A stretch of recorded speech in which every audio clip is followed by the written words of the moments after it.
Hi friends, welcome to Salem Padma Samayal. இன்னைக்கு நம்ம என்ன பார்க்க போறோம்னா சூப்பரான கோழி மிளகு வறுவல் தான் பார்க்க போறோம். பாத்தீங்கன்னா சிம்பிளாவும் இருக்கும், நல்லா டேஸ்டாவும் இருக்கும். வாங்க போய் பார்க்கலாம். அதுக்கு முன்னாடி நம்ம சேனல் இப்போதான் புதுசா பார்க்கறீங்கன்னா Subscribe பண்ணிக்கோங்க. பக்கத்துல பெல் பட்டனையும் கிளிக் பண்ணிக்கோங்க. இப்போ பாருங்க நான் வந்து ஒரு pan வச்சிருக்கேன். இப்போ நம்ம ஒரு மசாலா வந்து வறுத்துக்கலாம். அதுக்கு நான் 2 டேபிள் ஸ்பூன் அளவுக்கு வர கொத்தமல்லி வச்சிருக்கேன், அதை போட்டுறேன். அதுக்கப்புறம் 1 டேபிள் ஸ்பூன் மிளகு, 1 டீஸ்பூன் ஜீரகம், 1 டீஸ்பூன் சோம்பு, அதுக்கப்புறம் பார்த்தீங்கன்னா நான் 2 பட்டையும் 3 லவங்கமும் வச்சுருக்கேன். அதுக்கப்புறம் நான் காஷ்மீரி மிளகாய் ஒரு 4 வச்சுருக்கேன். உங்கள்கிட்ட காஷ்மீரி மிளகாய் இல்லைன்னா நார்மல் மிளகாயே உங்கள் காரத்துக்கு தகுந்த மாதிரி போட்டுக்கோங்க. இப்போ இதை நம்ம ஃப்ரை பண்ணிக்கலாம். ஃப்ளேம் மீடியமாக வச்சு வறுத்துக்கலாம். இப்போ இது நல்லா வறுபட்டுருச்சு.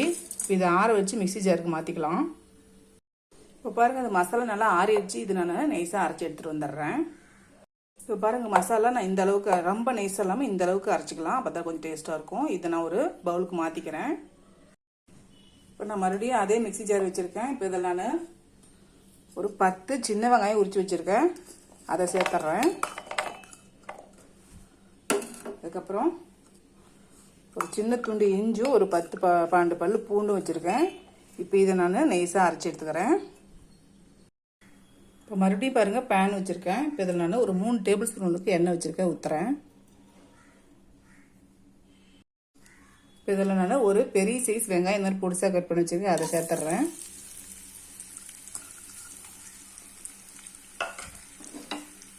இந்த வெங்காயம் கொஞ்சம் வதங்கட்டும். இப்போ வெங்காயம் பாருங்கள் நல்லா வதங்கிடுச்சு. இப்போ நம்ம ஏற்கனவே அரைச்ச அந்த சின்ன வெங்காயம் இஞ்சி பூண்டு பேஸ்ட்டாக போட்டுடலாம். இப்போ இது பச்சை வாசனை போக 2-3 நிமிஷம் வதக்கலாம்.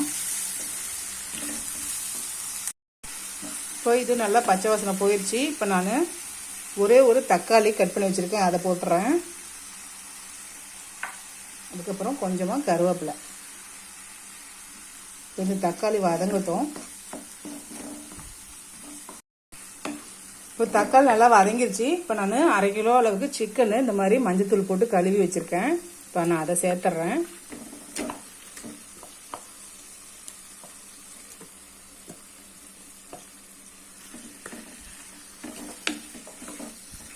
இப்போ இதில் நான் கொஞ்சமாக மஞ்சள் பொடி வச்சுருக்கேன், அதை போட்டுறேன். 1/4 டீஸ்பூன் கம்மியாக. இப்போ இதுக்கு தேவையான அளவுக்கு உப்பு சேர்த்துடலாம். இப்போ இது ஒரு 5 நிமிஷம் அப்படியே வதங்கிட்டு இருக்கட்டும். இப்போ வதங்கிருச்சு. இப்போ நாம் ஏற்கனவே அரைச்சா அந்த பொடியை சேர்த்துடலாம்.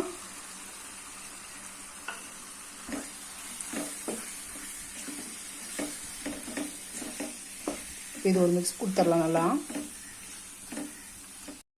இப்போ இது பாருங்க நல்லா கலந்தாச்சு. இப்போ நான் தண்ணி ஒரு கிளாஸ் அளவுக்கு ஊற்றுறேன்.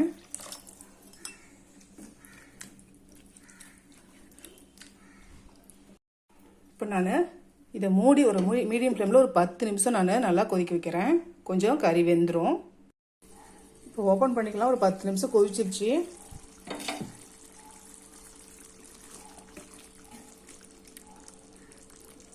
சிக்கனும் பாருங்கள் ஓரளவுக்கு வெந்துருச்சு. இப்போ நம்ம ஓப்பன்லேயே வச்சு நம்ம இப்போ ட்ரை பண்ணிக்க போகிறோம்.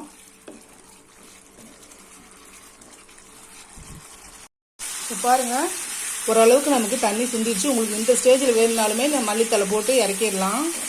நான் இன்னும் கொஞ்சம் ட்ரை பண்ண போகிறேன், அதனால் இன்னும் கொஞ்சம் நேரம் மிக்ஸ் பண்ணிக்க போகிறேன் அப்படியே வச்சு. அவ்வளோதாங்க, நம்ம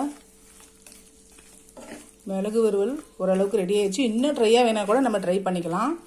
இப்போ நான் இந்த ஸ்டேஜில் கொஞ்சமாக ஃப்ரெஷ்ஷாக கருவேப்பிலையும்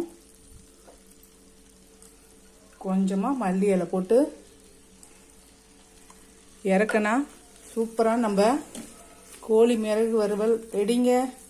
இந்த வீடியோ உங்களுக்கு பிடிச்சிருந்தாக்கா லைக் பண்ணுங்கள், ஷேர் பண்ணுங்கள், கமெண்ட் பண்ணுங்கள்.